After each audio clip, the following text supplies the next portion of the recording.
Hi, everybody. Welcome to DnDTime Talk. I am your host this evening, Jeremy, and I am joined by my cat over there, kind of, but he's not with me right now. He's over there, kind of. How you doing, y'all? Oh, my good Jeremy. I'm very large today. My face takes up an inordinately large amount of the screen.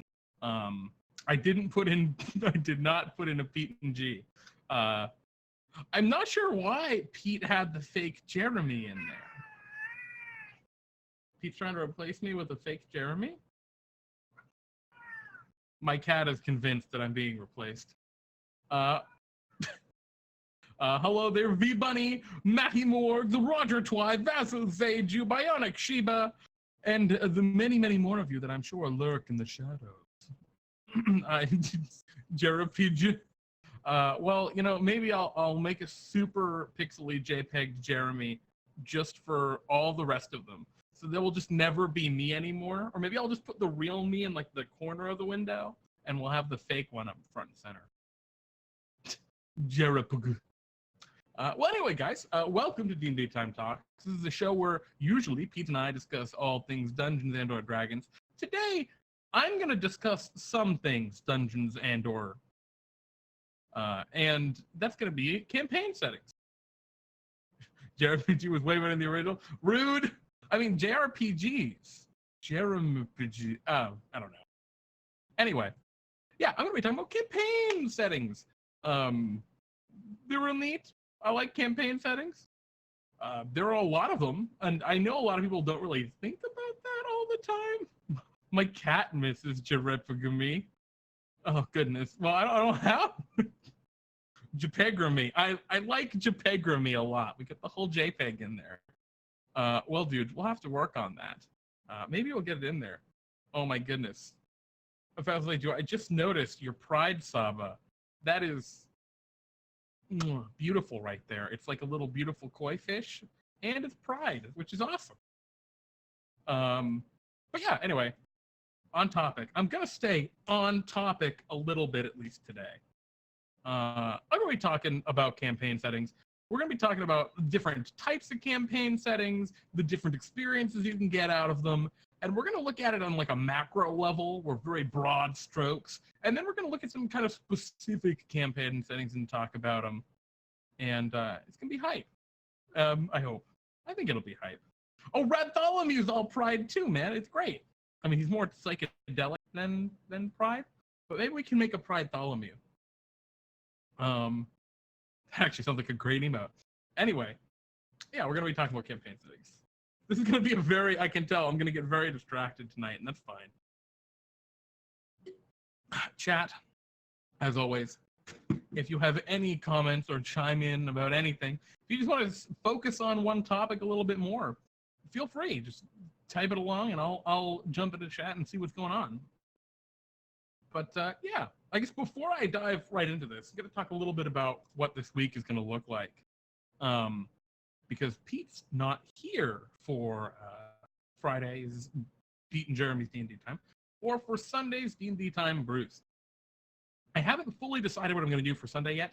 I might do more of that make cool races out of the Monster Manual monsters option. That might be cool. I might do something totally different. Maybe we'll start going through magic items. I know the bag could use some love, the bag submission. So maybe I'll dive into there. Just let me know what you guys want to see, really. And then, of course, for Friday, Pete and Jeremy's D&D time, or just Jeremy D&D time this week, I'm going to be running 3 shows, or 3 episodes to the show. The first 2 are going to definitely be for kind of pre-scheduled parties, I guess. Like, it's the signups. I'm going to take the signups. I'm going to put those people in for those 2 games.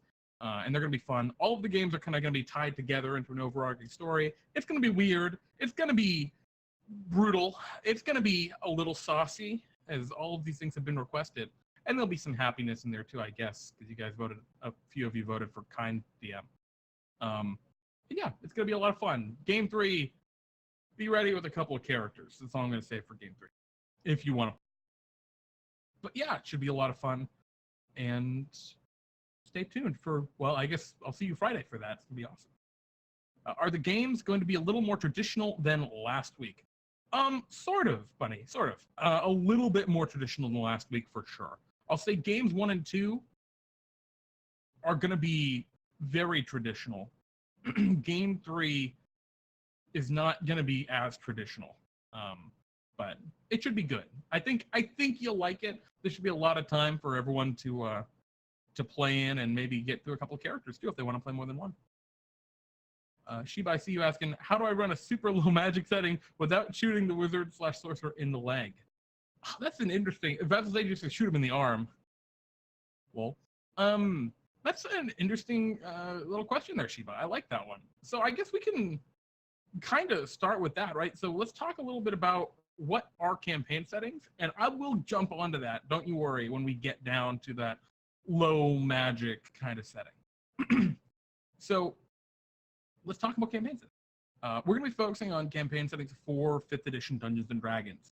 A campaign setting, for anyone who doesn't know what that term means, it is the background, the world, the cultural norms that define the place that you're playing, the world that you're playing in. Whether you're playing like a video game, watching a movie, reading a book, the setting to that movie or to that thing, that media is probably maybe the second largest factor to whether or not you're going to even enjoy it.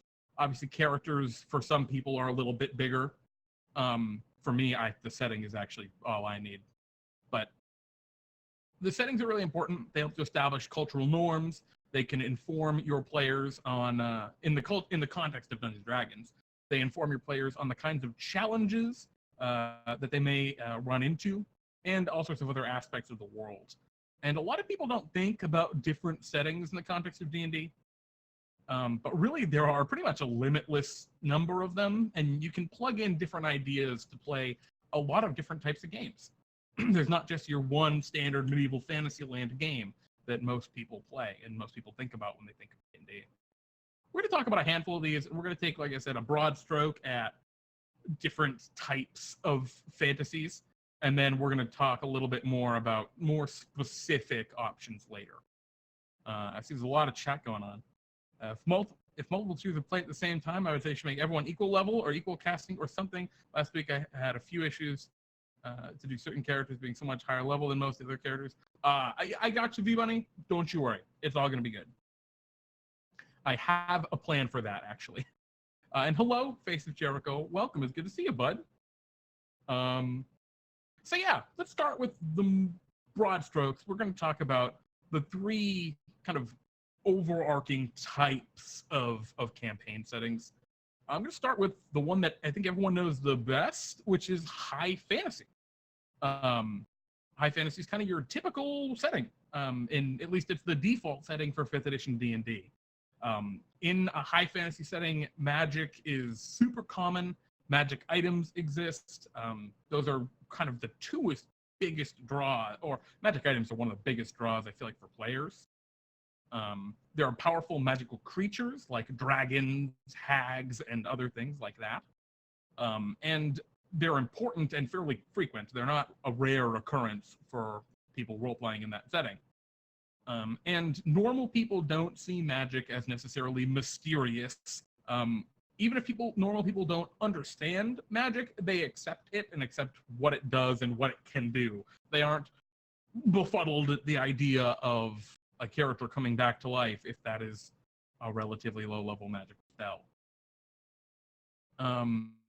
Typically, in a high fantasy setting, there are gods. They're usually pretty important, and they can influence the world or the living in the world in a direct manner. They have there's a practical purpose to worshiping a god rather than just faith and that kind of deal. Even gods can be killed or replaced a lot in high fantasy. Some common examples I go for, Faerun, Forgotten Realms, that's the 5th edition D&D. That's the standard, the Sword Coast, all of that stuff. Harry Potter is kind of a high fantasy.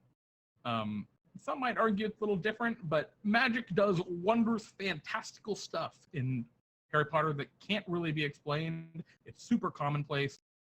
it would kind of be considered a high fantasy game.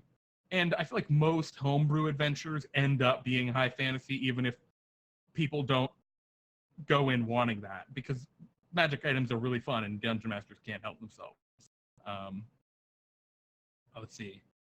Oh, we got a lot of stuff. I love postmodern and apocalyptic setting for D&D. Yeah, we're going to talk about that one, V-Bunny. Also, hello, Frog and Max. It's good to see you.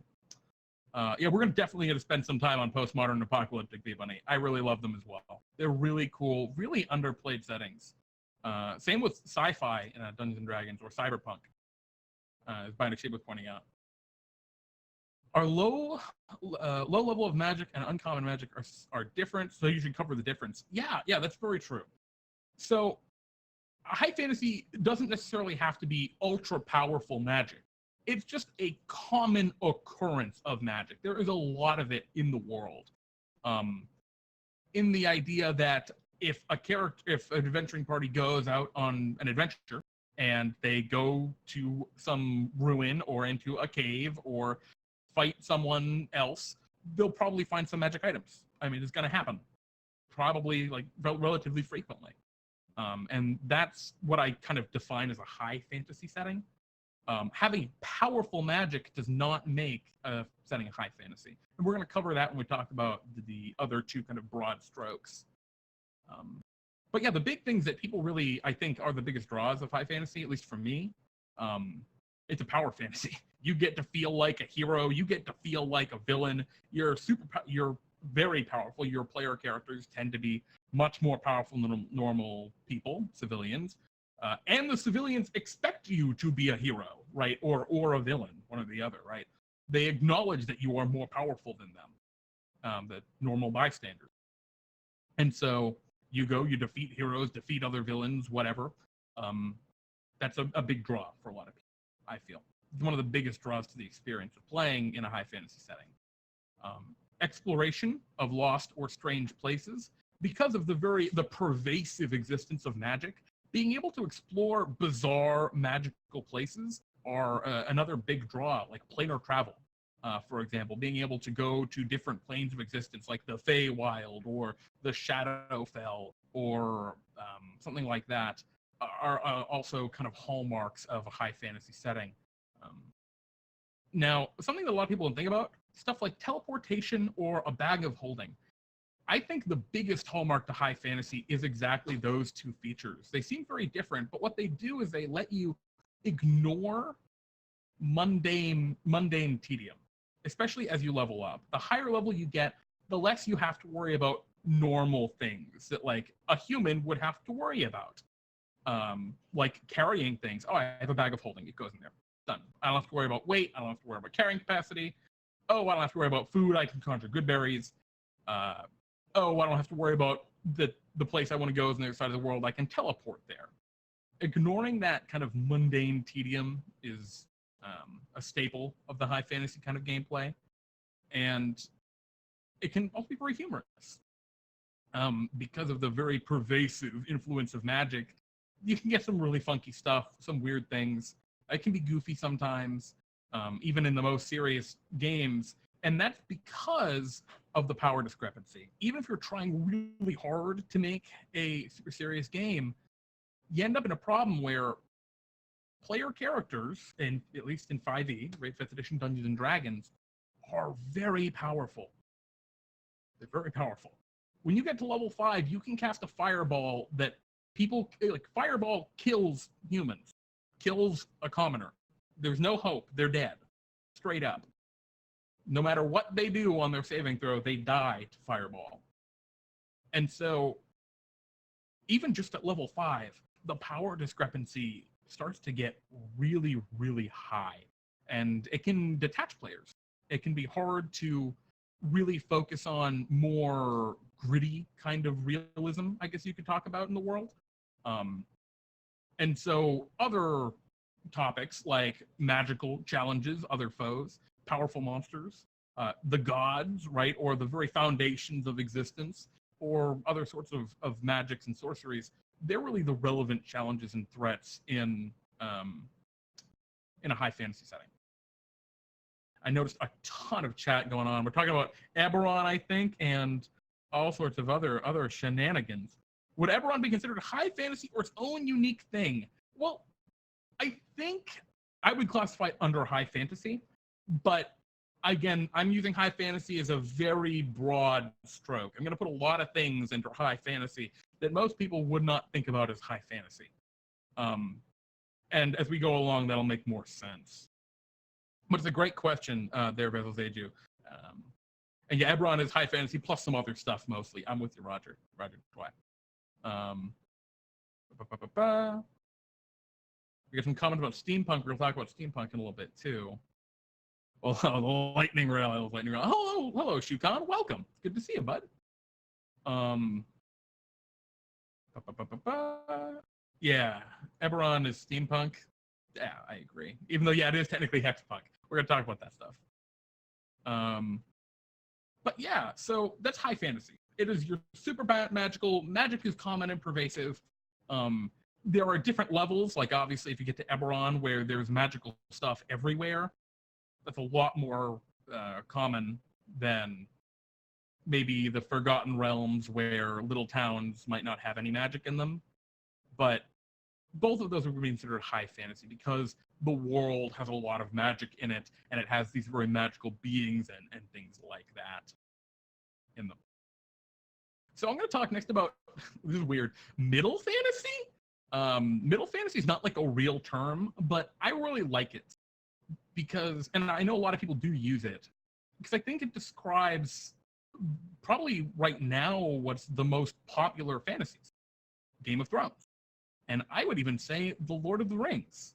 I know that one's a ton of throwback. People would say maybe that Lord of the Rings isn't middle fantasy. People might say it's high fantasy, but I disagree. In middle fantasy, magic is rare, it exists, and people know of it in stories. So they know it exists, but it might be like a folk tale, right? Powerful magical creatures are legendary. They aren't just part of nature, they aren't all over the place. You know, a dragon, like in Lord of the Rings, Smaug, for example. Smaug, I don't know how to pronounce that. Like, he's a legendary creature. It exists, it's part of the world, but it's not like, oh yeah, there are just dragons over there. No, there's one dragon. One. On Misty Mountain. One. Gods probably won't have any practical relevance, or very little if they do. And when I say practical, I mean like they don't directly intervene with the world. And in the third age of Middle Earth, which is Lord of the Rings, that's very much the fact. Gods aren't directly influencing the world anymore, unless you count Sauron. And in Game of Thrones, it's the same kind of vibe. And magic tends to be mysterious to people. They are in fear or in awe of it. They don't understand how it works, but they understand that it exists. So that's another kind of hallmark. You know, when you come into a town as your spellcasting wizard and you blow into your pipe and make a smoke dragon, and all the little hobbits are like, whoa, and they're blown away. That's a staple of middle fantasy. It's amazing, even the slightest bit of magic, but they accept it as magic. And they aren't baffled of its existence. One of the things that middle fantasy really focuses on are more worldly challenges, because the power discrepancy between characters and commoners isn't usually as high. You can focus on more worldly challenges. Kingdoms, armies, politics, survival, even romance can all be very relevant. And it's not that they can't be relevant in high fantasy. It's just there's less of that disconnect from how much more powerful you are than a normal person. So that kind of is how that works out. And the big signature experiences I really like to go for in middle fantasy settings, I feel like characters should feel like legends, right? In a high fantasy setting, you're a hero, you're an adventurer, you're on an adventure. But that's the key, you're an adventurer. There are many adventurers. If you fail, that's fine. There are other adventurers that will come adventuring. And that's not the case in middle fantasy, because magic and stuff is rare, right? If you're playing a if you're playing a D&D character and you're playing a sorcerer in a middle fantasy setting, you're like of legendary power. You're great. I mean, the townspeople, like the guard, could probably shoot you down with arrows still. Enough of them, a bunch would die. But that's the you're like one of the only characters of that kind of strength, that caliber. The ability to cast fireballs, right? Create massive explosions of fire, or conjure matter into existence if you're like a wizard of some kind, like a transmutation wizard or an illusionist. And I really like that. I think that feeling like a legend gives characters kind of a responsibility, right? If you're the only option, you are the powerful person in the world. That's a cool feeling. It also kind of benefits legendary level quests, things that are of world-shattering and world-changing importance, like throwing the evil ring into the lava, into the volcano. I think Lord of the Rings really does a really good job of hammering home this middle fantasy. And then, of course, you can also focus on more human goals. Experiences like love, romance, death, just wanting to accomplish peace, or trying to defeat an ancient enemy. These are all things that are very important for medieval fantasy and or middle fantasy. And I feel like it's a really good setting to kind of indulge in those kinds of experiences. Oh, also, when the abnormal magic stuff does come up in there, it's generally more impactful. You know, if you're going around and there's a lot of politics and you're battling assassins with poison and soldiers with, you know, their battle axes or cavalry on their whatever, and then the dragon shows up. Oh shit, that's that's dramatic. The dragon, right? That's the kind of experience you really want to get through a middle fantasy kind of setting. Oh my goodness, so much chat. I love you, chat. Shukan, you cannot buy all my minis. So I'm talking about steampunk and hexpunk. Yeah, we're going to talk about those still. We're getting down. That'll be when we focus on the more specific settings. We're going to broad strokes right now. We're going to talk about hexpunk and steampunk a lot. I can see there's a lot of people want to talk about it. Most people in Game of Thrones don't even actually recognize that magic exists. Exactly, Farful. And that's why I think it would fit well under this middle fantasy setting. Maybe it's closer to a low fantasy, but low fantasy is pretty different. So yeah, let's talk about low fantasy actually, because that's our third broad stroke. This is a really uncommon setting. A lot of people don't play games in low fantasy, and for a lot of reasons. And a lot of people might think they play games in low fantasy, but that's not. I don't think that's really the case. Low fantasy is defined as a mundane world with magical intrusion into it, usually unexplainable. And in the world, magic is non-existent, right? It just isn't a thing. An example of low fantasy here could be like a modern setting. You're in, I don't know, Toronto. You live in Toronto. You're playing characters in Toronto, and a ghost is after you, right? There's a ghost in your apartment. I don't know. I just came up with that. That's the low fantasy set. Magical creatures are legendary. They're definitely part of myth, but no one believes it. They're ghost stories. No one's going to believe you when you say, I saw a Sasquatch in the woods. Very few people, at least. But that's exactly the kind of threat you would have in this low fantasy setting.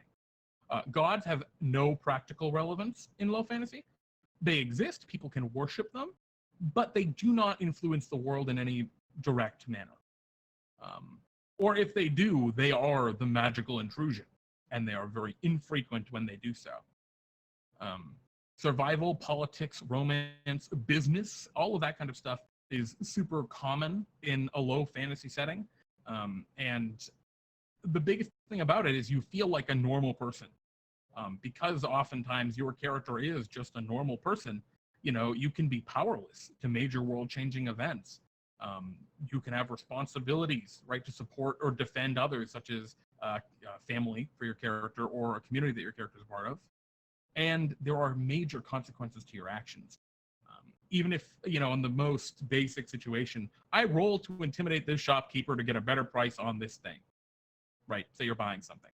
In a high fantasy setting, you do that, and the shopkeeper's terrified of you because you're super powerful.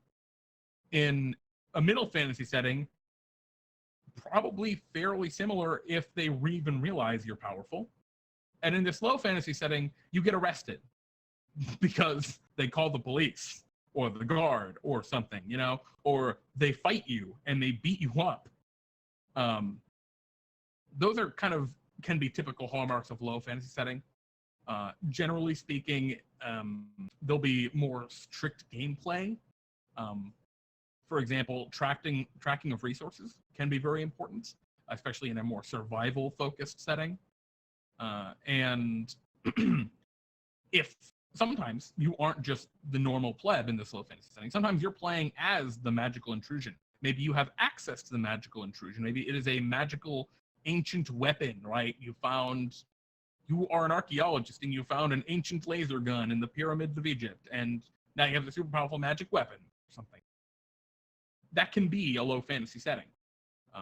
It sounds actually like a kind of fun one to me. But if you're the magical intrusion, the real focus of the setting becomes how does the world react to you, right? Are they in fear of you? Do they react with violence? Are they in awe of you? Awe is a little weird because I don't know, that's a little strange to play off of, but it can work. And maybe there are different factions in the world that are some of them are against you, some are with you, some are whatever. But that's kind of what I think of when I think of a low fantasy setting. I'm not positive because I don't have a lot of experience with this, but I believe Vampire the Masquerade would fit under this kind of low fantasy where there is magic, there is power, but it is secret, it is spirited away in a place where normal people can't interact with it much, or can't interact with it, and they don't know it exists, they don't believe it exists. So that's my kind of thoughts about low fantasy settings. And again, I'm going to try and catch up with chat again. Oh my goodness. Jericho saying, I'd say Middle Earth is more of a middle fantasy, less magical intrusion. Yes, exactly. I'm totally with you, Jericho. I agree. Maybe a magic ancient ring to rule them all. It looks like my chat is being real funky, so I can't scroll up anymore. But, yeah, so those are what I think of when I think of the broad strokes: high fantasy, middle fantasy, low fantasy. I really like middle fantasy. I run into the same problem a lot of dungeon masters do, where I start running it, and then I'm giving out lots of magic items, and I'm having so much fun with magic items, and then it's a high fantasy setting. But it's not supposed to, and a lot of DMs run into that. And that's a problem. It can be. Before we move on to the flavor, the more specific notes, I want to go back to a comment by Bionic Shiba earlier, asking how do you play a wizard or a sorcerer in a low fantasy setting for 5th edition Dungeons and Dragons without breaking their legs? Whew, that's a very hard question to answer, and it's going to really depend on the type of low fantasy setting that you're playing in. For example, a totally hypothetical low fantasy setting that I've never definitely heard about played before, cough, cough, is a setting where powerful, characters, I think they were level 5, were teleported from a magical fantasy land into Boston, Massachusetts, and now they just live there. That is a low fantasy setting. There's no magic in that world, but you're a level 5 wizard. And that's the joy of the game. That is why you're playing in that low fantasy, and to be that super powerful character in that setting, at least in that circumstance. And I think that's how you do it. You let them be that powerhouse. Right? You let them have that kind of legendary status. Now, if we're talking more of a middle fantasy where magic is just rare, okay, maybe that's where I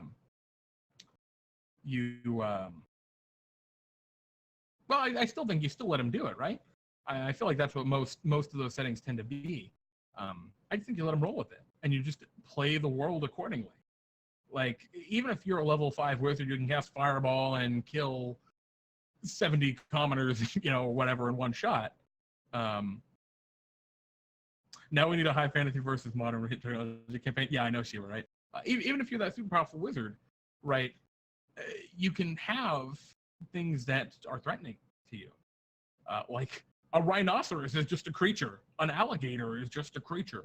There are normal creatures that aren't crazy that would work. Now, if you are playing at level 18 in a low fantasy setting, that's just probably not going to fly. And part of what I would do if I was running a low fantasy setting is I'd be square with my players first off and I'd say, hey guys, I think this campaign is going to cap out around level 6 or 7. Because it's a really low fantasy setting, I can't have you running around with over 100 hit points being unkillable. And maybe that's just how you talk, right? Level 5 wizard, huh? How about this tank shell? Yeah, that would be a little rough, huh? But, I see there's some more comments in the chat. Matty Morgs, play it like World of Darkness. If people know you have magic, they'll be afraid of you or hunt you as a witch. Either way, society shuns and excludes you, so you must be careful about your spells. Yeah, that's a really good way to do it, and I know Vampire the Masquerade treats it the same exact way. It's very much people, like the hallmark for low fantasy. Magic doesn't exist. People don't believe it, even if you try and prove it to them. And if they do see it, you're terrifying. You're a monster. You're something out of their nightmare because you are doing something that isn't possible. I mean, that or they're fanatically on your side, which is also fun, but also scary. But people react fanatically to things that they don't think should exist, are possible to exist. And I think that's a huge part to play off of in this low fantasy setting, right? The big focus is just how the world reacts to your character. So, and the same goes for a fighter, right? We're talking about a wizard here because it's the most obvious circumstance. Let's say a level 8 fighter, right, gets hit by a car and stops the car and lives. The world's very interested in that character now. They probably get swarmed. At least, in a modern fantasy game, modern low fantasy. Reporters probably want to talk all to that person. Well, how'd you live? What's going on? Governments want to get a hold of that person because how do they create this super soldier? Are they a spy for someone? And even in a low fantasy setting, that character might become or be seen as like some godlike figure, because gods do not have a direct influence in the world in a low fantasy setting. Maybe people reflect their own deities onto those characters, and that could be a fun way to interact and to make that a little bit more engaging for those kinds of players, or for anyone really playing in a low fantasy setting. All right, let's see what else we got. Wizard specifically is a pain in the butt. Yeah, makes it hard to find spells, scrolls, etc. Some of the other arcane classes can be easier. Yeah, spells and spell scrolls are weird. I very much see them as like a secondary part to playing a wizard. I don't really see them as requirements. I know some people disagree with me there. And if that's an issue for you, just give them an extra spell every level or something like that. That's an easy way to kind of get around not having it. Maddie, your first 5e campaign was low fantasy. That's very interesting. He was on a ship too, if I recall. I would say once characters reach a certain level in a low fantasy setting, you could transform a setting by setting off an event that introduces greater threats. You absolutely could do that, Valsage, definitely. But there can be problems with that. Again, it can super depend on what your characters are focusing on. If your characters are focusing on much more personal things like protecting a family or a community or something like that, and then, it's the apocalypse now, can be a bit much sometimes. It can work. It certainly could. I could see a campaign with like the 4 horsemen of the apocalypse, right? Like go full biblical on it because there's a lot of good stuff to loot out of the Bible for Dungeons and Dragons. Oh no, oh my god. Am I gonna get burned at the stake now? And of course, all ancient stories are awesome, but you can find anyway. I don't want to get too caught up here. I'm just saying you can definitely go that option, Valsage, and I think that can work out really well. The only issue is you got to make sure your players understand what's going on. They don't sign up for low fantasy and then get thrown into high fantasy. Warhammer's a pretty good setting for just being depressed and dirty all the time. There you go, Roger. I believe actually Warhammer would fit under low fantasy pretty well. Low fantasy doesn't mean there aren't like orcs and goblins and things like that. It just means there aren't magical things. That's important to know. You can totally have orcs or gnolls or whatever, as long as you kind of strip the magic out of that and make it a more native, they're just other people that live in the world. Yeah, so we're going to talk about another kind of thing right now. So we just went over the three broad strokes: high fantasy, middle fantasy, low fantasy. I think for the most part, you can apply those three broad strokes to almost any kind of game. I think any kind of game fits under one of those three. There may be an exception or two. There are exceptions to everything. But yeah, let's talk about a couple of more specific options for your games. Almost all of these will also be either high fantasy, middle fantasy, or low fantasy, and often can be played both ways. So, yeah, let's start with dystopian games. I mean, we could talk about utopias, but who the hell wants to play a game in a utopia? That's going to be boring. Dystopias. Dystopias are a world where everything is ruled kind of authoritarianly, and more typically authoritarian, and it sucks. It's an awful world. Surveillance states like 1984, the book, is a really great example of a dystopia. A lot of sci-fi games fall under dystopia. We'll talk more about sci-fi in a minute. But another entire game setting is paranoia. If you're familiar with paranoia,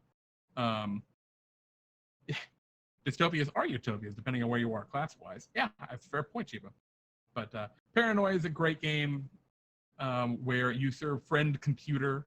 You're a technician. You go do some fun stuff. It's not 5th edition D&D, but it's a lot of fun.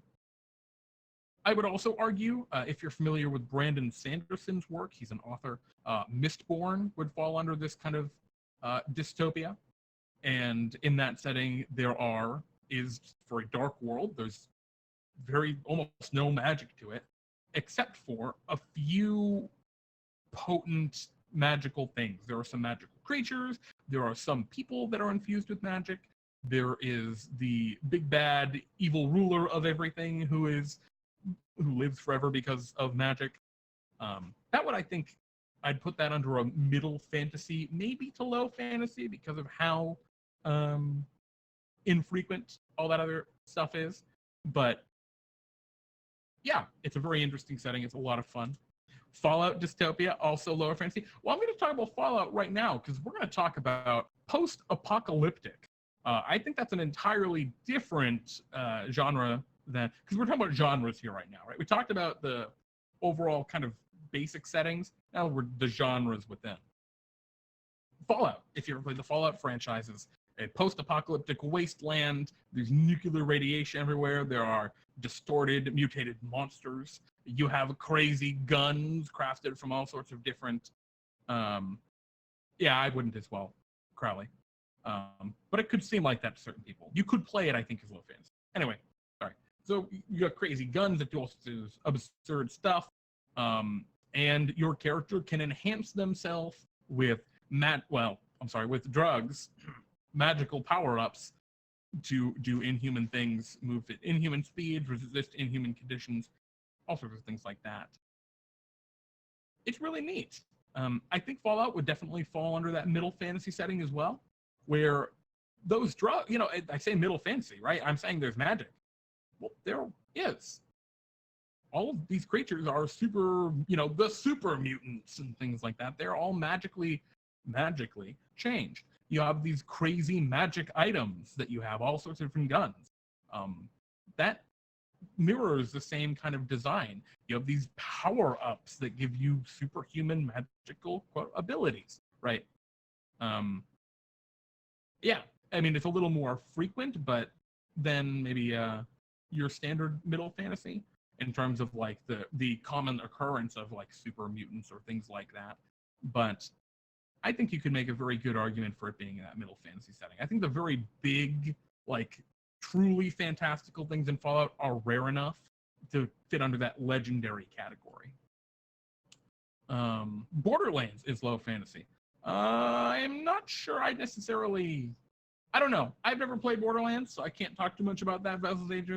But I think in a lot of those games where you have power, like if you're trying to think of it in a game setting, when you have power ups and things like that, and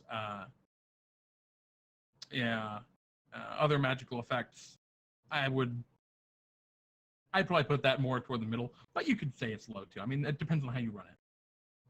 I see we have Ivalon bringing up, it sounds like Dark Sun to me.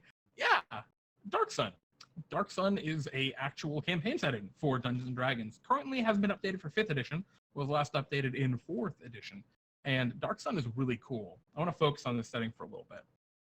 Dark Sun is a post-apocalyptic setting that has been destroyed by a magical apocalypse. The world is a barren waste, the gods are all dead, and magic is just dangerous to use. It tears kind of the world apart and life apart by the seams if you use it too much. It's awesome. It's a really, really cool setting for 5th edition Dungeons & Dragons. You come up with some really cool rules for magic use in that setting that would be a little more interesting, give a little more nuance and choice to some characters. And yeah, I just think it's a really neat one. I know a lot of people love Dark Sun. They love the whole gods are dead and various other nuances to it. I've never actually played in a Dark Sun setting. I just know the halflings are not your friends in Dark Sun like they might be in the Forgotten Realms.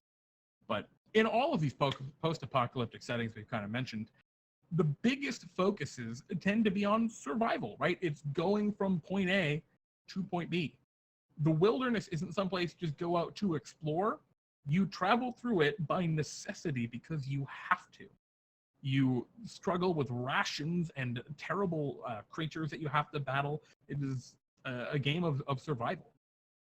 And that seems to be, at least to me, the biggest draw of these post-apocalyptic settings, how to kind of fit in your own little niche and make things work. I played in a post-apocalyptic setting one time, and I really enjoyed it. I really, really, really enjoyed it.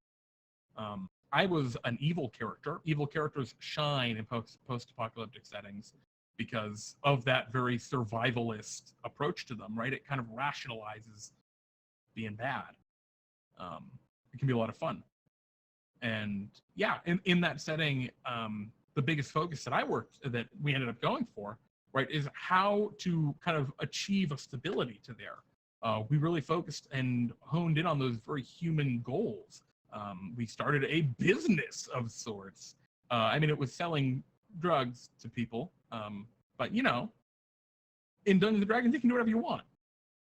And it was a lot of fun. It was really cool. We were killing irradiated scorpions for their venom, which we were diluting. And anyway, it's that kind of fun, interesting little twist that works really well. And I think post-apocalyptic settings work the best when your characters are not native to them, I think at least. I mean, Dark Sun might be an exception to that, but I very much like the character that is from a different setting and is thrust into a post-apocalyptic. Maybe you are an admiral on a spaceship, and that spaceship crashes onto this deserted post-apocalyptic world. You are the victim of a teleportation spell gone wrong, and so your character gets pulled right out of Eberron into the world of Dark Sun. There are a lot of ways you can run with it, and I think they're all really good. Another post-apocalyptic one is Nentir Vale, otherwise known as Points of Light. It was the default setting in 4th edition. I really liked it. It was very vague. There wasn't a lot of lore to it. The whole idea was it was once a grand world, and all of the great civilizations and empires are dead. And so there are only a few safe bastions, a few points of light in the world. That's all that remained of civilization. And so you would travel through these trackless wildernesses to get from point A to point B, and you discover all sorts of cool things along the way. And discovery, specifically discovery of the past, is arguably the most important draw to post-apocalyptic games. That's why one of the reasons I like having an outsider character to the world is you can discover the history of that world through the crazy things that you discover, through the ruins that you find. Think of Planet of the Apes, right? Where they find the Statue of Liberty buried in the sand and realize, oh my God, this is Earth, right? That's the kind of dramatic discovery that you really want to evoke when you're playing and DMing a post-apocalyptic setting. At least for me, that's what I think. By the way, for a represent on Nentier Vale. All right, I'm missing some chat. V-Bunny, I'm not sure what you disagreed with. I apologize. Oh, I see. Maybe you're disagreeing with the Borderlands discussion. V-Bunny was also saying, life cleric / healing warlock sorcerer and dark sun kill things by using healing magic, or do they heal the things? What about the druids? I don't know, Bunny. I think you could play that a couple of different ways, and I think that's it depends on how you want to run it, how the DM wants to run it, as long as the players are aware of it. As long as everyone's on the same page, that could be a really cool mechanic. Healing hurts things. So they do never trust a halfling. Yeah, right.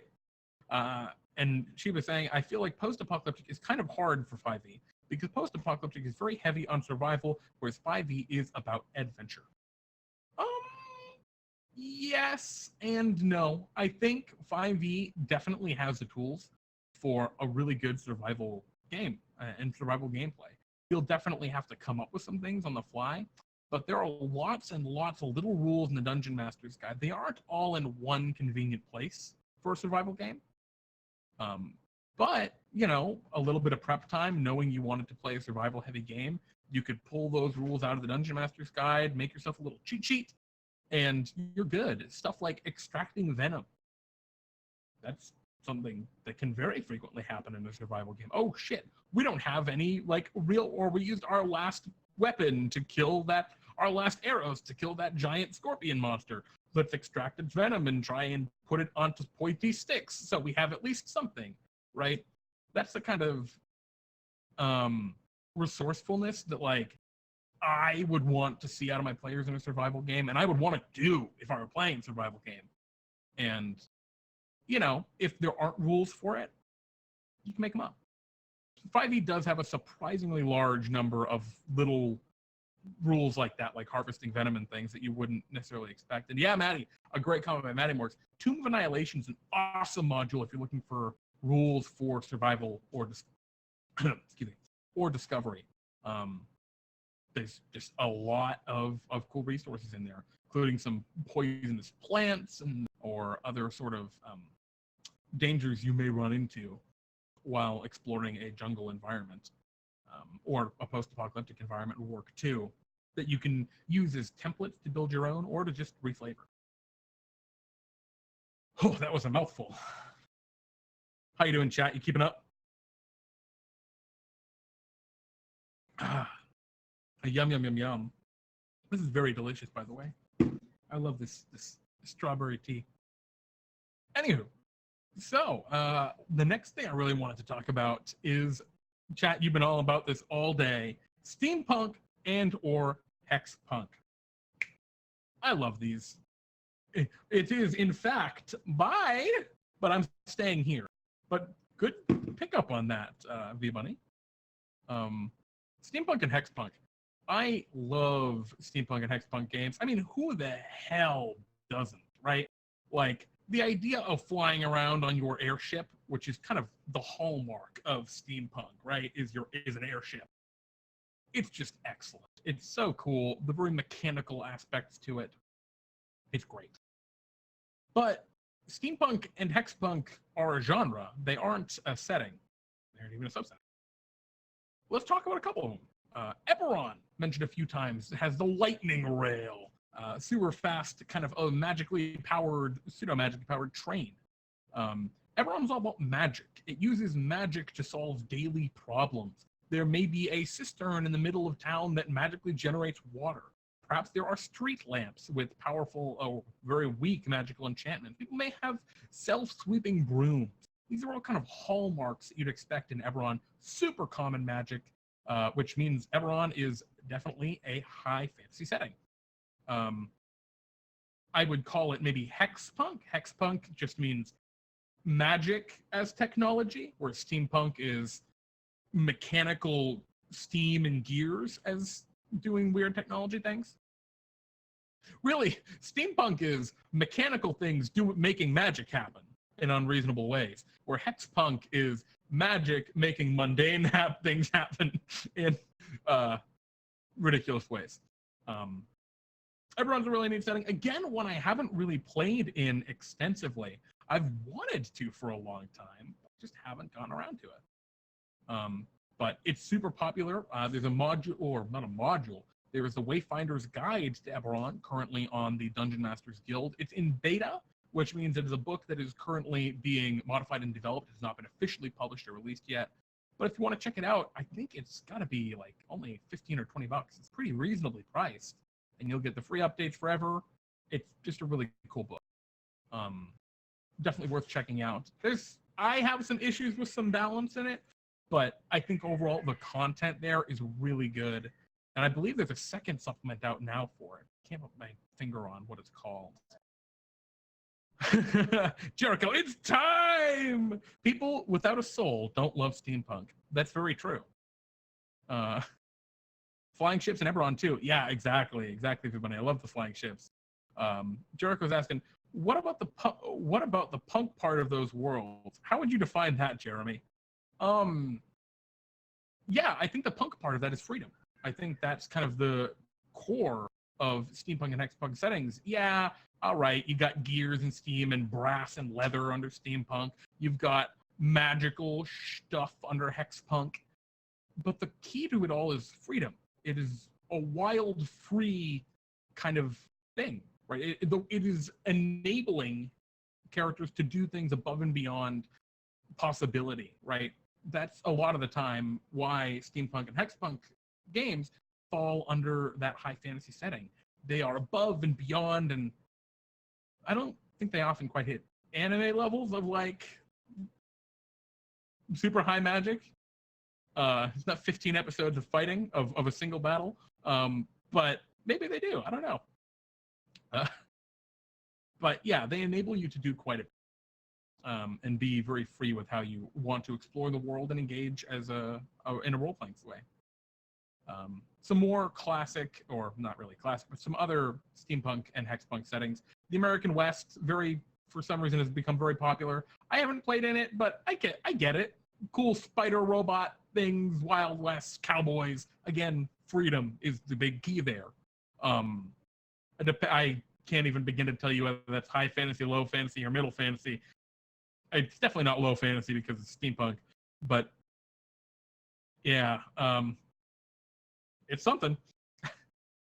Victorian England is the hallmark of steampunk. Is very much what you expect. That I might put at low fantasy because it's less ridiculous, I guess you could say. The Wild West one seems to push kind of the boundaries on ludicrousy, but Victorian England. A lot of those settings tend to be a lot more mundane, right? It is a mundane world with this technology using steam and clockwork to achieve impossible things, but not in ways that are really magical. Now, like a little box that folds into a huge airship, that's magic. That wouldn't fit under a middle or low fantasy setting. But just a flying airship, maybe it would. It kind of depends on how the world views it, really. Yeah, lastly, this is one that I hadn't heard about very much until recently, Silkpunk. I guess the idea for Silkpunk is it takes inspiration from East Asian antiquity. So there's lots of things like bamboo, silks, or feathers, things like that.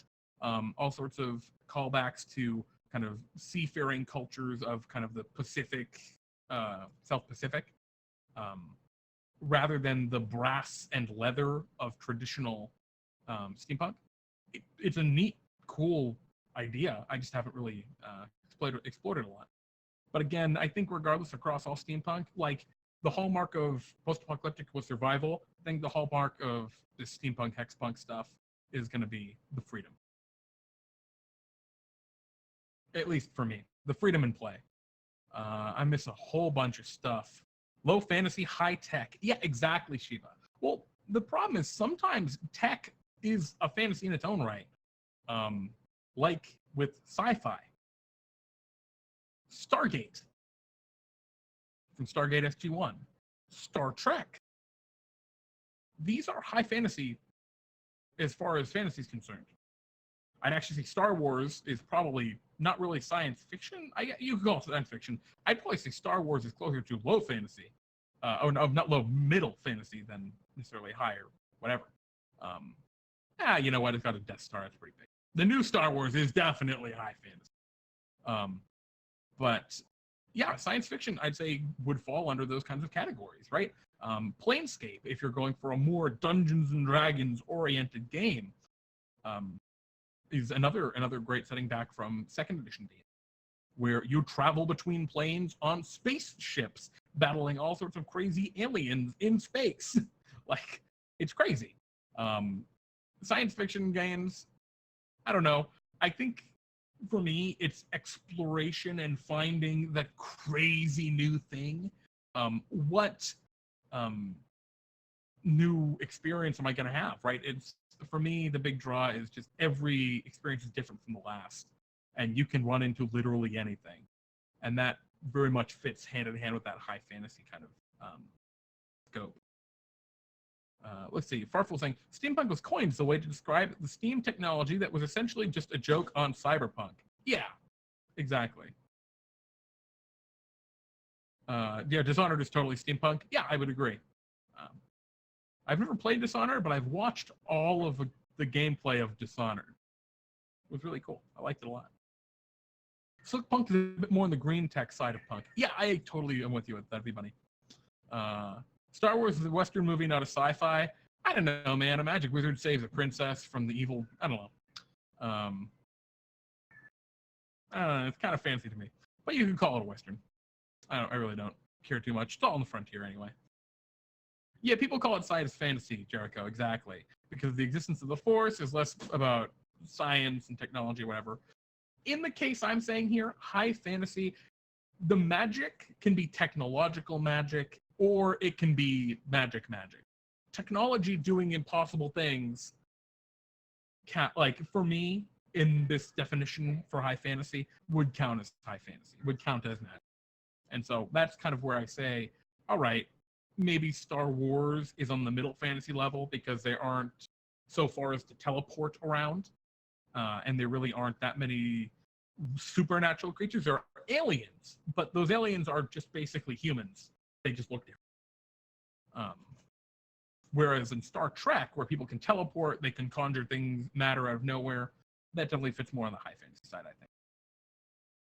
So a couple more just genres to look at. We can just look at wilderness, right? Actually, why would I go there when I can just stop at medieval? Classic medieval fantasy. This is your standard game. This is Greyhawk from OG D&D. I guess not OG. That'd be what, Blackmore? It's a D&D that everyone who played a long time ago knows about. Greyhawk. It is your typical medieval fantasy adventure game. There are kingdoms. They war with each other. You go around. You fight monsters like goblins and bugbears, and even normal creatures like bears and all sorts of things. This is, I think, the most common. I think everyone understands medieval. Greyhawk is AD&D. Greyhawk existed past AD&D, but everyone knows what medieval Dungeons and Dragons is. It's when you're most exposed to. You probably get an idea. Typically, I think like Greyhawk, it's weird. I want to say it's middle fantasy, but I know there's some whack shit in Greyhawk that might put it up in high fantasy. Kind of torn. There's a million different other kinds of genres for settings. You could look at the Underdark with a big focus on an alien world that you have to explore, survival, perhaps being chased down. Out of the Abyss is a great campaign for 5th edition D&D that really focuses on this setting if you're interested in playing it. Horror is another classic setting or genre. And the classic horror game in 5th edition D&D or in Dungeons & Dragons is Ravenloft. Curse of Strahd takes place in Ravenloft. It's a really cool module. I think it's probably the best module that I have played so far, or read, or been exposed to in any way. For 5th edition D&D, it's so good. It plays really well. It's an absolute blast, and I think it really nails home the horror genre. Which, of course, what you're going for in a horror genre is fear, and so horror genres work really, really well in middle to low fantasy, where in middle fantasy you can deal with more human emotions, and in low fantasy, I mean, that's where horror and low fantasy meet. You get Vampire the Masquerade, which there you go, it lets the horror really shine. Grim fantasy is really fun. Oh, absolutely. You can totally take a play on the Grimm fairy tales, actually, and make a really, really awesome game. Oh boy. In Greyhawk, are you saying there are thrones that people war over? Something like a game? A Game of Thrones? No, that's not Greyhawk. That's anyway. Obviously, we've been talking about nautical stuff for the past few weeks. I'm not going to talk about it anymore, but you can go ahead and check out all the videos we've done about those if you want to learn more. And yeah, different wilderness settings, jungle survival, forest survival, tundra survival, mountains, deserts, all of those kind of work as cool genres to place to set a game in. Like a high fantasy jungle might be something kind of like the world of Avatar, James Cameron's Avatar. A low fantasy tundra might be being in the gulag in Siberia, and you have to escape because there's a ghost or something. I don't know. Like, there's a bunch of different ways you could run these. Desert, you could take a middle fantasy desert and play the story of Aladdin from Disney, where there is one magic, just one. No one believes. It's just the one thing. And of course, you can play in urban settings. Ravnica works really well. Check out the Guildmaster's Guide to Ravnica. It's a cool book about that. I don't know if you're interested in playing in an urban setting. Also, Coruscant from Star Wars would work really cool as an urban setting. If you want a jungle exploration, like I just mentioned, you can check out Tomb of Annihilation. Really, really cool module from Wizards of the Coast for 5th edition D&D that gives you everything and more you could ever need to run a high fantasy jungle adventure. And yeah, that's really about it. You can do stuff with planar travel, but then we're getting into the weird whack stuff. Speaking of Avatar, would you classify Avatar The Last Airbender? Ooh, super high fantasy, easy. Half the people are magic? Oh yeah, definitely. Avatar The Last Airbender would definitely fit under a high fantasy game. And we're talking on, right, a lot of these different things. We're talking about Avatar The Last Airbender, we're talking about Star Wars. We're talking about things that aren't your classic Dungeons and Dragons, and you can still play 5th edition Dungeons and Dragons in those settings. It's not that hard. You don't have to play Way of the Four Elements monks to play Avatar The Last Airbender, and to play a game in that setting. You can play a wizard and just flavor all your wizard spells as fire spells, and you're a firebender now. You can just do that. You can play a fighter and just say, yeah, my punches and all of my abilities are empowered by rock. I am an earthbender. That's why I have so much health and I'm so hard to kill. I'm not wearing plate armor. I'm covering myself in earth to protect me. You can reflavor characters to fit in any of these really out there settings, and they can be really, really cool. Maybe you flavor your Eldritch Blasts as guns for your Wild West American robot steampunk game. You can play these a lot of ways. Yeah, Sokka was a lucky-ass rogue. Exactly! He just missed a lot and then crit when it mattered. But anyway, I digress. I could ramble on forever about these campaign settings. All I'm going to say is, don't limit yourself. If you've played a little Dungeons and Dragons and you've loved what you started, and maybe you have looked at some of the other modules and thought, wow, I never even thought about running a jungle adventure. This Tomb of Annihilation thing sounds really cool. Go for it. It's awesome. Check out some of the adventures from old games, from older editions. Nentir Vale in 4th edition, there's a ton of really cool stuff. The Shadowfell, which is a land of shadows and darkness, kind of complements the Feywild, which Pete talked about last week on Talks. You can learn about that one there. And yeah, you can find all sorts of stuff. Keep on the Shadowfell is a great adventure for 4th edition. And there's a whole bunch of different things like that you can always go back to. You can run stuff out of the books you like. There's nothing stopping you from running an adventure in the world of Westeros.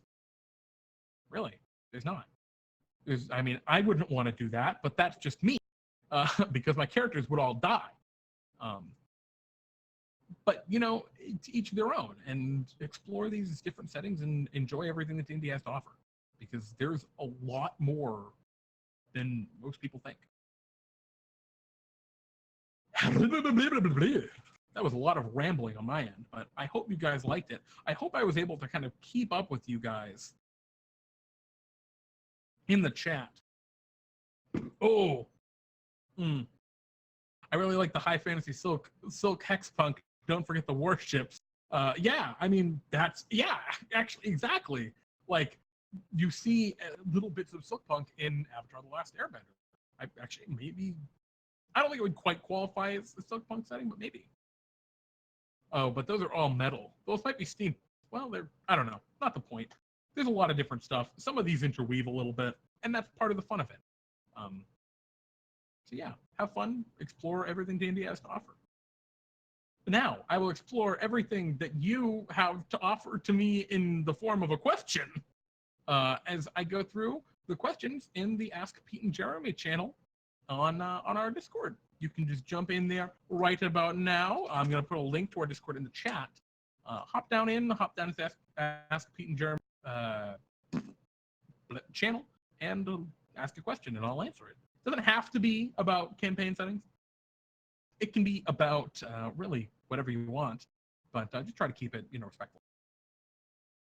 So, boy, I'm trying to go back to where we left off, because I didn't get to ask any questions last week because I wasn't here. All right, here we go. Wait, no, that wasn't it. Okay. Farku asks, what nickname you wish you had? I never thought about that. Yeah, I don't know. I like my nickname. People wanted to call me Ulysses for a while, but that's only so that my initials would be J-U-G. And they wanted to call me Jug. I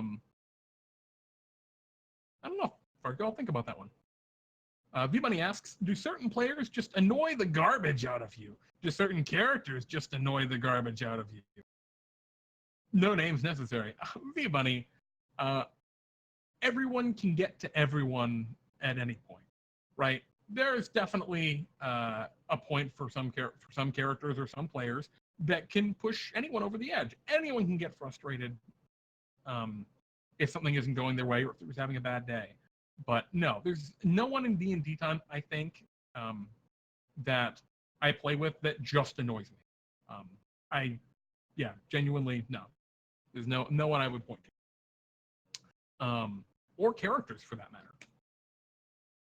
Because here's the thing, even if there's a character I don't like, a lot of times I'll look at that character and say, is there going to be some really awesome development with this character that's going to make this part that I don't like worthwhile?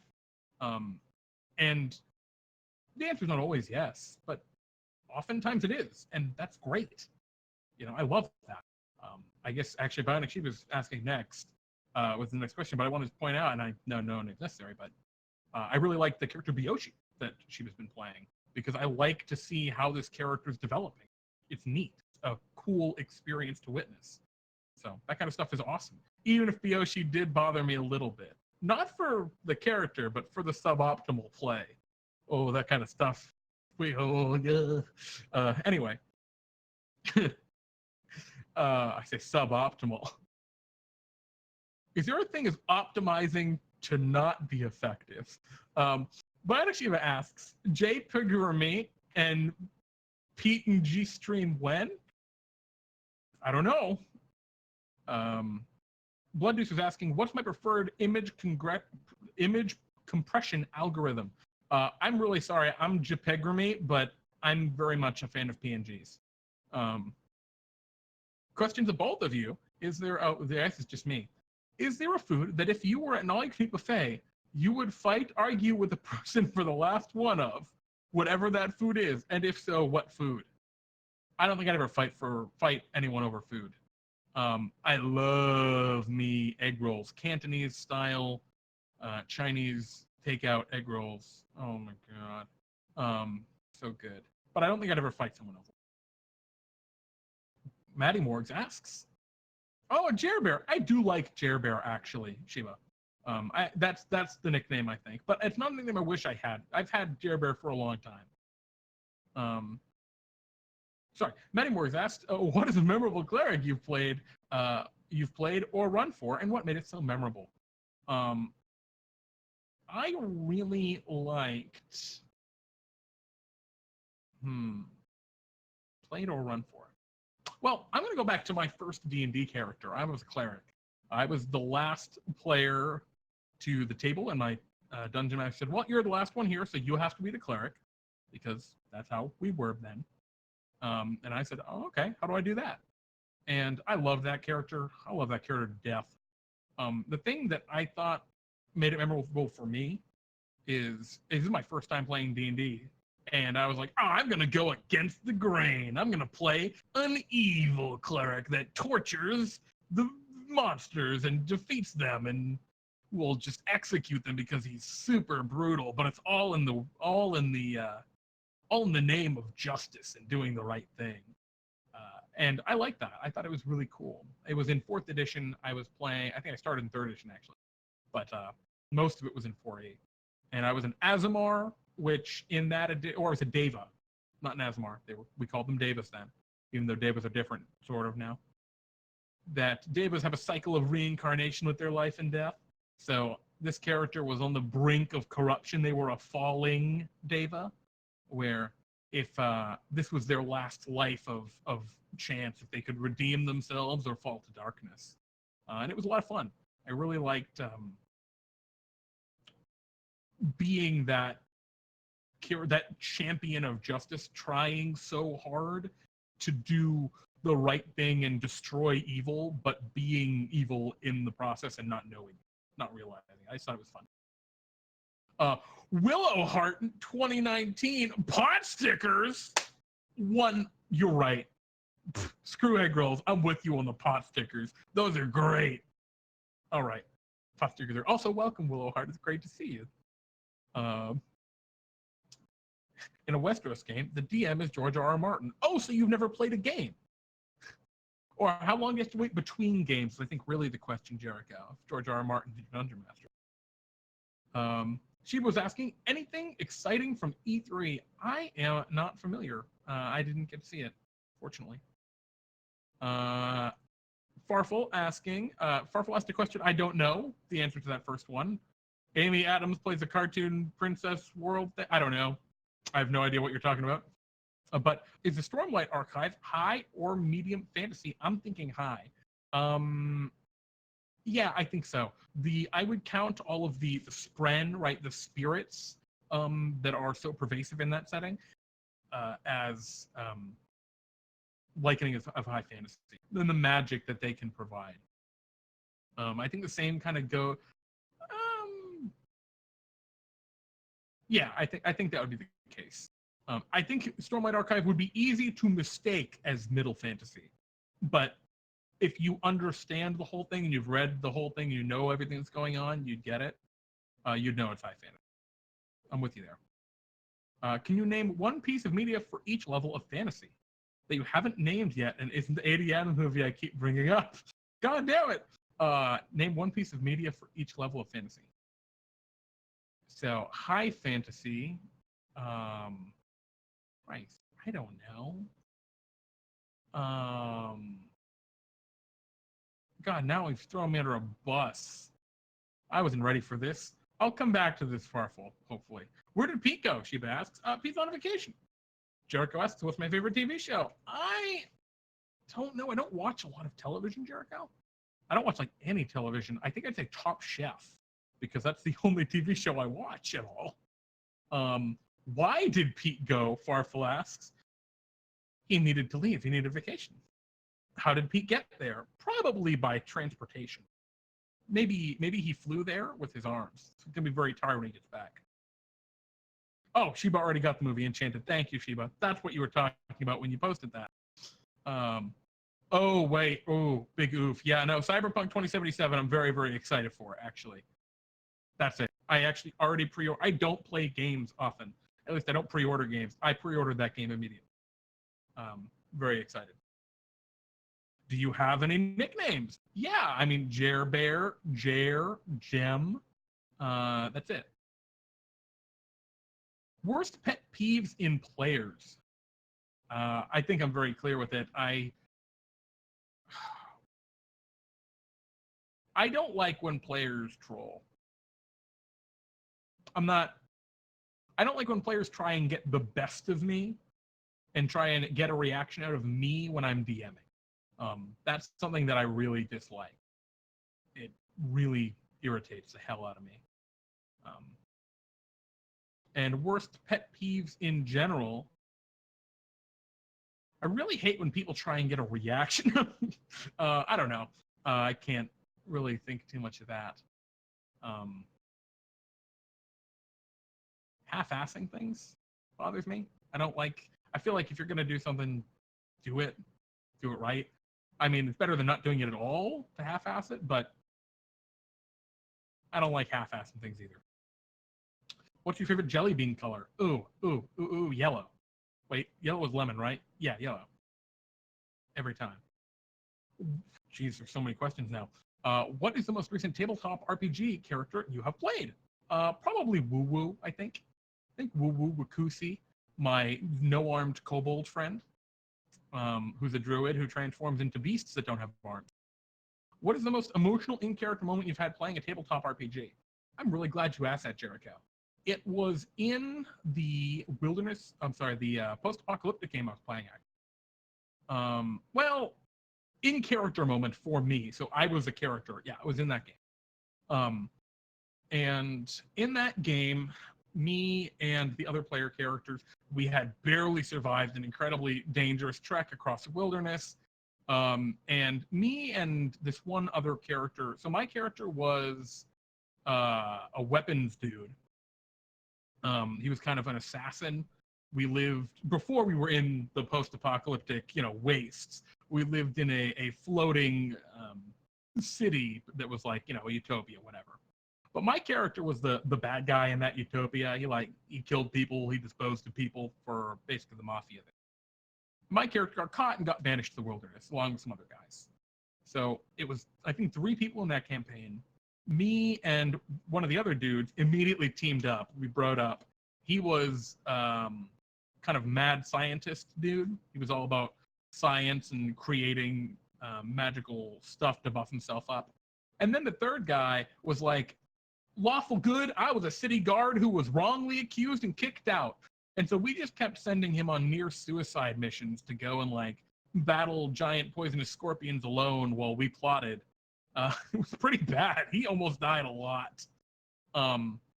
And we finally made it to a town, and we started trying to establish ourselves there. And my character was, trying to play the political game. And we started synthesizing drugs out of the scorpion venom that we were selling to people. And things are going really well. And we needed a guy, well, before things were going really well, we needed someone to test the drugs to make sure that they would not kill people, because the mad scientist guy had enhanced them to try and make them more addictive or whatever.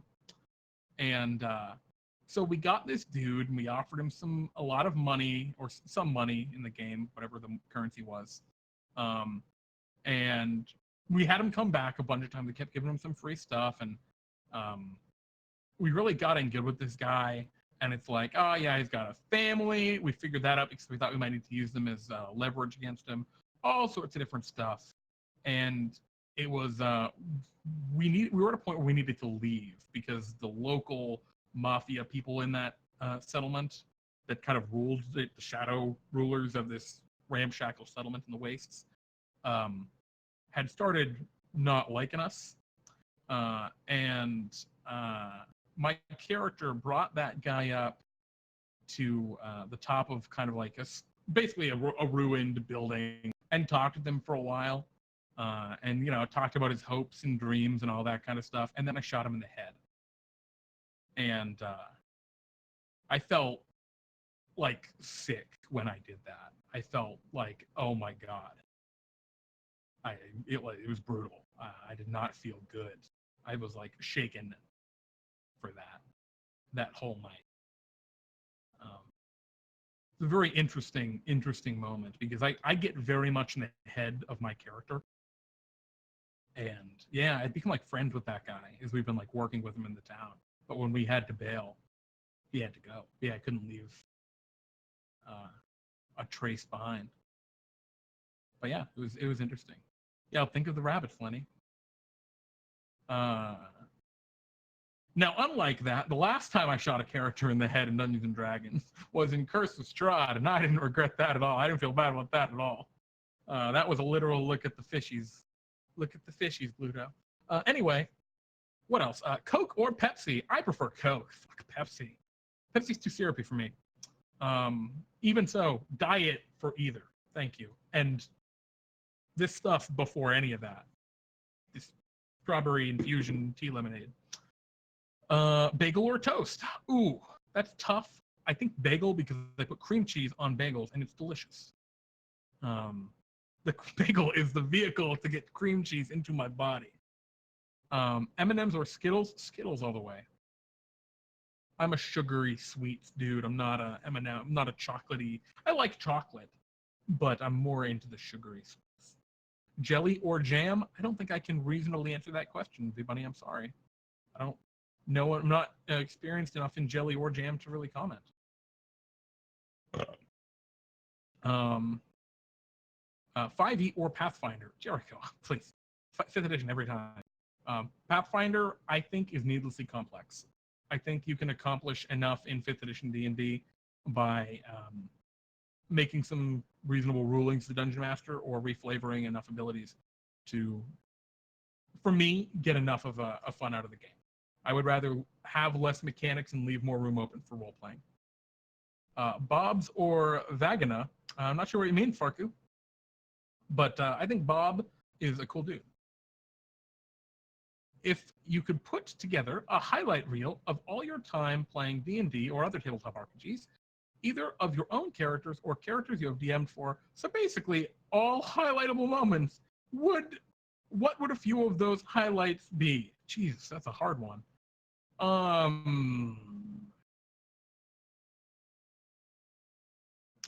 Killing Bartimus, and we'll just replay that one over and over. Play that for a couple minutes. The killing blow against the what is it? It was a demon.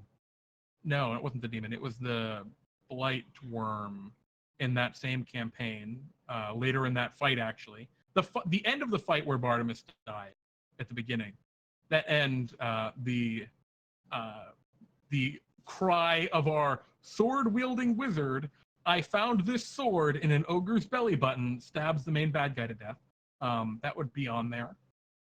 I think the moment in the original Crucible campaign where Pete's character was the only one left and everyone else had either died or basically been defeated and they had lost. And then Pete pulled off the bullshit crit with his 2d6s, which and statistically highly improbable crit for the dumb time bullshit that he had been working on. That would be it. Would be one of them. God, there's so many. I think just the moment in my last campaign where I gave the unhinged rogue a bioweapon is just on there 100%.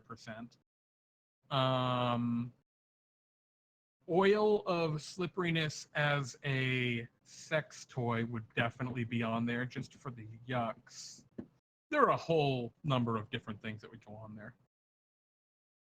Yeah, I found this sword in an ogre's belly button! Kills that guy.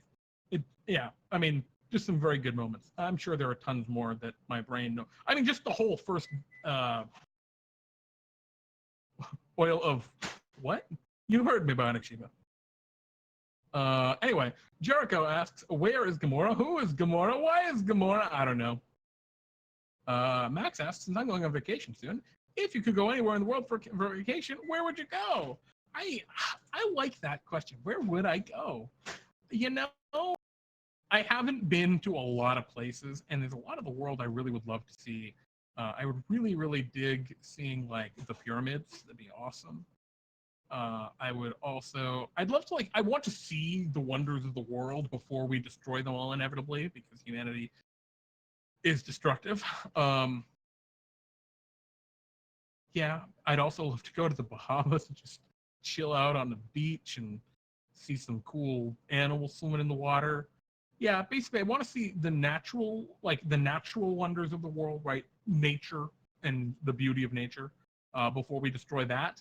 And I'd love to see the constructed. Yeah, the Great Barrier Reef's on a timer. I'm with you, Sheba. That's on my list.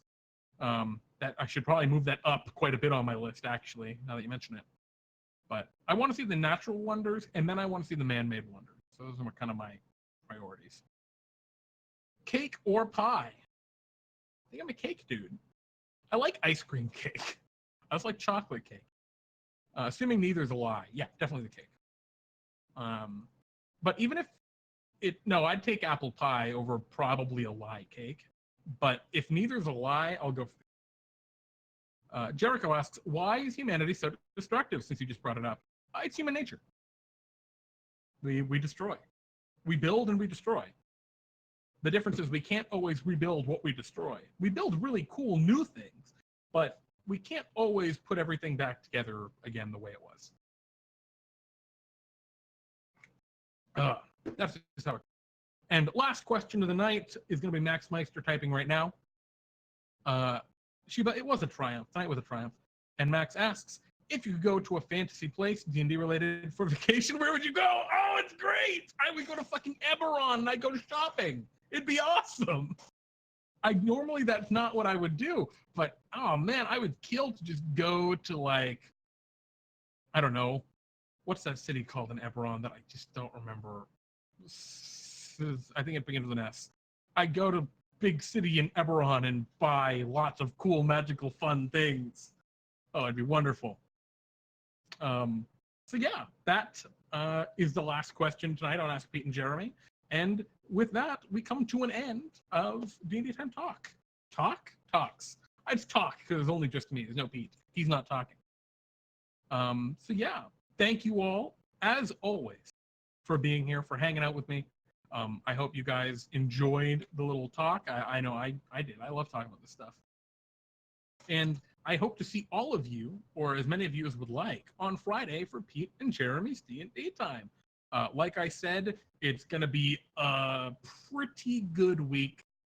Games 1 and 2 are going to be traditional games, more or less, with some weirdness to them. And then game 3 is going to be a much more open game with the potential for everyone to play potentially multiple characters. So it's going to be awesome. I'm very, very excited for it. Yeah. As always, thank you for tuning in. Thank you, additionally, to Mr. V-Bunny for resubscribing. Tier 1 for 3 months in a row and 8 total months. V-Bunny, you know how many more months you've been subscribed to DnDTime than I have? 8. Because I'm not allowed to subscribe to DnDTime. But you know what? That means you're 8 months better than me. So good work. Thank you very much for your support. We really do appreciate it. And thank you as well to Shukan Tekina USO. I hope I pronounced that correctly. My apologies if I didn't. For the follow. Every little thing really, really helps. It's great. I love it. Thank you all for your support. Yeah. So last but not least, I got one more shout out before I'm not trying to pad my kill counter, Sheba. I will pad my kill counter, but I'm not going out of my way to pad my kill counter. It just will happen. Weird. Anyway, check out Matty Morgs. He's going to be streaming on twitch.tv/Matty Morgs. We'll be hosting him here. Probably going to be going on in the next, I don't know, Matty only goes on in the next 3 minutes. So at some point, stream starting soon with Technotron as a guest. That's going to be really exciting. Tune in, check him out. awesome D&D stream, goes over all sorts of stuff. Maddie, feel free to let us know in the chat what you're going to be streaming about. I'm very interested to hear. And I'll tune in as well and see you there. So thank you all. I'm Jeremy, and this is DnDTime Talks. Good night, everyone.